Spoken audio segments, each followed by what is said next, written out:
Yeah. I get some juice today.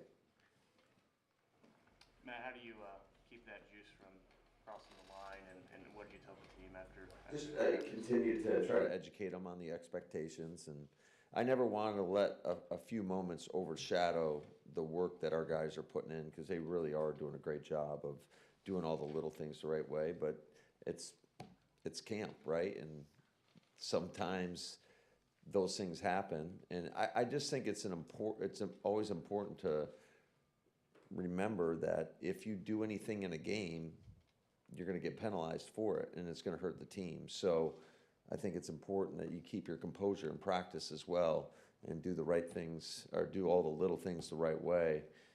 so that if something transpires in a game that you don't react the wrong way. Your renowned team physician, Josh Jacobs, said that Marshawn Lloyd's injury wasn't too bad. Is that accurate, and did you expect him back anytime soon? I don't know, because I'm not a physician either, but I think, yeah, it's not going to be a long-term deal, but I wouldn't anticipate him this week. There's been a lot of talk about some of the hits Hobbs has made in practice, but just in general, what have you thought about the way he's kind of performed in this first week? Yeah, I think he's done a lot of good things, man. The thing that you admire most about him is he's passionate about the game and he loves to compete, and that's one of the reasons why we went out and got him, is because he shows it, and he's that consistently on a daily basis. Is he built for jamming guys at the line? I mean, I was watching him in some reps the other day, and it's just like... Yeah, he's a strong dude. I would say he's definitely built for the physicality of not only that position, but just the game of football in general. I mean, he definitely plays like a big man out there. I know you have rules of engagement for the non-tackling portions, but are there other specific rules of engagement even in live tackling? Yeah, always. If anybody's in a defenseless position, we got to lay off our teammates. I mean, that's just part of it. We want to compete. I want these guys, I don't want to talk out of both sides of my mouth, because I want these guys playing with an edge, but you want the edge between the whistles, and then, all the extracurricular stuff, you can save that for another time. I don't have any time for it. We don't have time for it. Matt, you have any thoughts on Sterling Sharp being inducted to the Hall of Fame this weekend?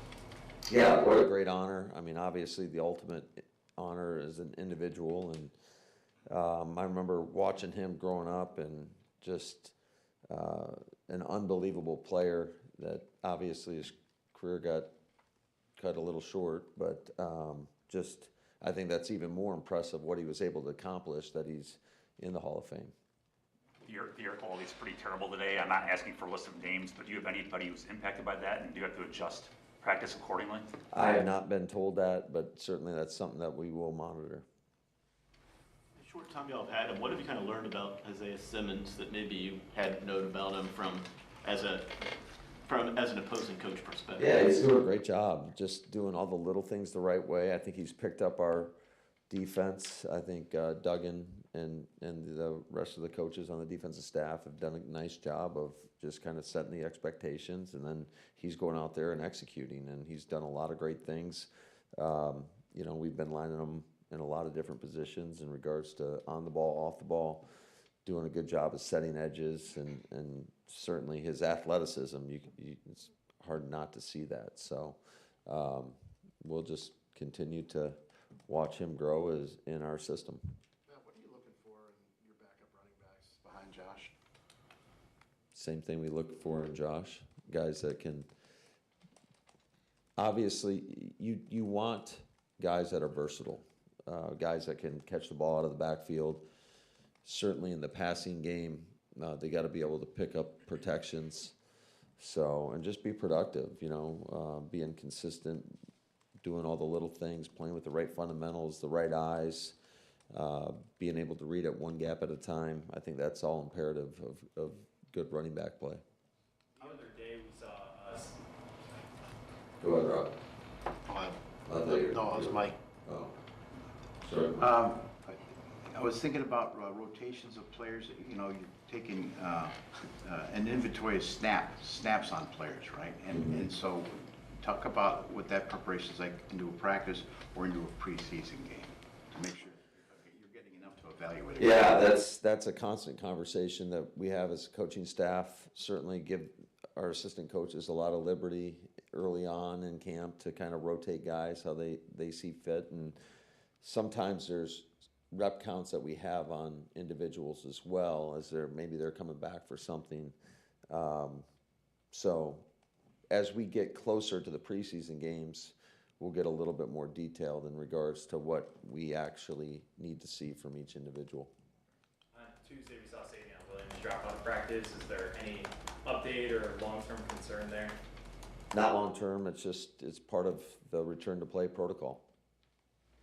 The other day you were cautiously optimistic about Hopper, but you wanted to see him in pads. So after 2 days of seeing him in pads, what do you think of what you got from him? I think he's done a really nice job. I think you can really see the growth from 1 year to the next, and the expectation as you build upon that each and every day. And then when we get to, the preseason games, that you go out there and do what you've been doing in practice.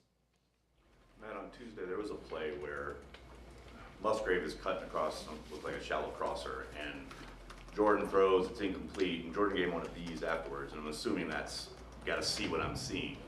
How much of the playbook to the receivers, any of the position guys, is there an option, like where he's gotta be able to read exactly what the quarterback is reading? Well, in that particular instance, we were running shallow cross, and the defense presented a look. They all out pressured, and so if he doesn't look hot, you have no throw, and that's exactly what happened on that one. So I'm glad that stuff is coming up, because you'd rather go through it now than when we get to the regular season. But yeah, that's one that everybody can learn from, because we haven't ran that particular concept a whole lot in the last year. It's something that we've ran, I would say, years back a little bit more, but so the guys got to understand what the expectation is on that play. Matt, I know you said the other day that some of the younger guys, you're going to see what they're made out of with the heat and full pads and everything. Which one of those young players has stood out the most to you with their work ethic in those practices? It's hard to pinpoint just one guy. I think all in all, like, all the guys are straining and trying to get better each and every day. So there's been a lot of great moments for all these guys. Good. Thank you. Thank you. All right. Thanks, See ya.